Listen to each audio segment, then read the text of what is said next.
Então, amigos, hoje eu gostaria de fazer um react aqui com vocês da Glenda, também conhecido como Selva, do canal Espectro Cinza, que é a mais nova aposta do MBL para, novamente, né, tentar passar a ideia de que eles são um movimento do diálogo, um movimento com pluralidade de ideias, mas que no fundo a gente sabe que esse movimento nada mais é do que uma tentativa de renovação do sistema que já está aí. Porque uma coisa é fato, aquele Renan Santos sabe muito bem que esse sistema vigente ele está extremamente frágil e que ele vai ser renovado mais cedo ou mais tarde pela própria força das urnas, né? Porque a única forma da gente modificar isso aí sem uma eleição é por meio das urnas. E o Renan está construindo ali o seu metaverso e fazendo todas as apostas de que esse movimento vai novamente contemplar de uma certa apoteose igual ocorreu em 2013.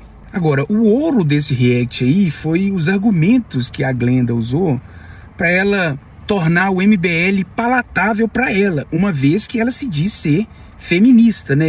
Eu acho curioso a pessoa ser liberal e feminista ao mesmo tempo, mas tudo bem, se ela construiu uma estrutura racional em cima daquilo, ela partir para o diálogo e tentar convencer. Se vai conseguir, é outra história. Então, assim, como que uma feminista iria adentrar no MBL sem causar um ruído ali com aqueles que acreditam que ela é feminista e ainda com o fato do MBL ser um grupo que, poxa, depois daqueles áudios do Arthur, é praticamente impossível alguém imaginar que exista virtude ali naquele movimento, né? Posso contar toda a minha história com o MBL? Fica à vontade.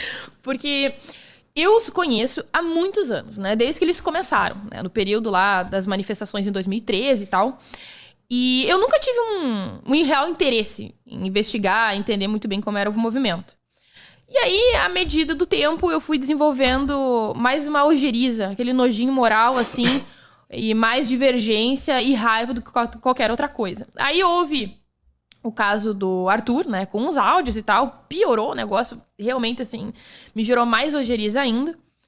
E o meu co-host, ele começou a insistir a consumir, a gente fazia react do MBL no canal. Meu, assim, as primeiras vezes eu não podia olhar pra cara do Arthur Duval. De nojo que me dava, sério, eu era tapada de nojo. E assim, eu não aguentava, sei lá, 2, 3 minutos sem reclamar e querer me levantar e sair da mesa, entendeu? Tipo, a raiva que eu tinha.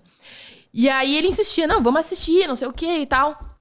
Aí teve um momento muito importante pra mim, que foi quando ele revelou numa das lives que o período em que ele tinha descoberto aquele caso do Lancelotti foi mais ou menos na mesma época do vazamento dos áudios dele.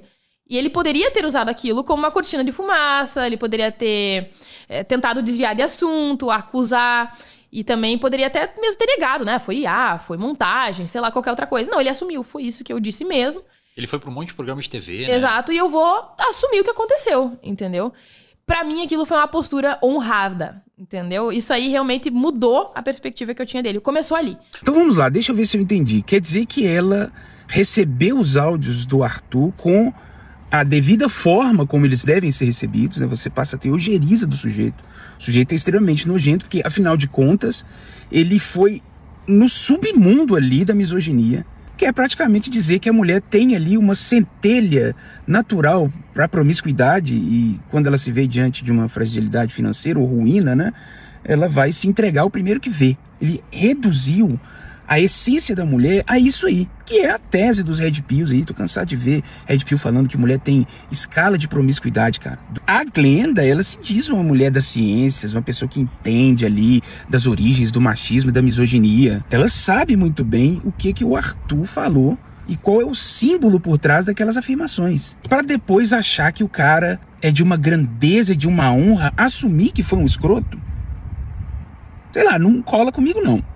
É que a logo MBL, e aí eu acho que até o Renan estrategicamente criou outros braços, talvez para amansar a logo MBL carrega um monte de ferida, né? Então você se intitulado MBL, cai um monte de coisa em cima de você. Exatamente, eu trago... Talvez por isso que você acordava e pensava, acordava e ia dormir pensando nisso. Eu trouxe o histórico deles comigo a partir de agora, né? E assim, aí tem outra questão que me motiva muito, sabe? Eu penso que quando a gente quer fazer realmente algo valioso, significativo, tem um preço muito alto também a ser pago. Mas eu fico tentando entender o que tem de grandioso e de valorativo uma pessoa que entra pro MBL. No caso da Glenda, parece que isso já tá bem sedimentado, né? Dá uma olhada nisso aí. O conhecimento proibido, o que todos querem saber, mas poucos podem dizer, eu digo.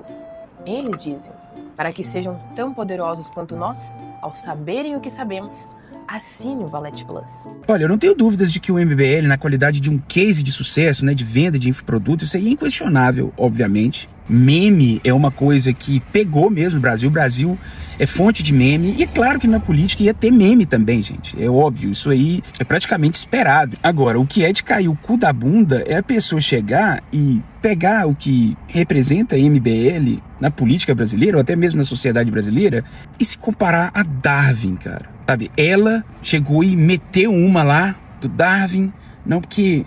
né, qualquer pessoa que vai fazer alguma coisa grandiosa na vida vai ser criticado e tal, porque ela, óbvio, quando ela entrou no MBL, ela foi bastante criticada, porque, né, se dizia feminista e entra num grupo onde tem um representante ativo nos seus quadros, que foi no submundo da misoginia, cara, no submundo, ali assim, onde o Arthur foi, não tem como ele bater ali uma picareta e escavar mais. Isso, inclusive, ofende a quem faz um feminismo verdadeiro chegar e falar que tem uma feminista no MBL, entendeu? Isso aí é uma ofensa profunda, sabe? Então é claro que ela ia ter resistência, mas se comparar a Darwin, cara, puta que pariu. Mas fica aí, ó, é a cereja do bolo aí pra encerrar o vídeo.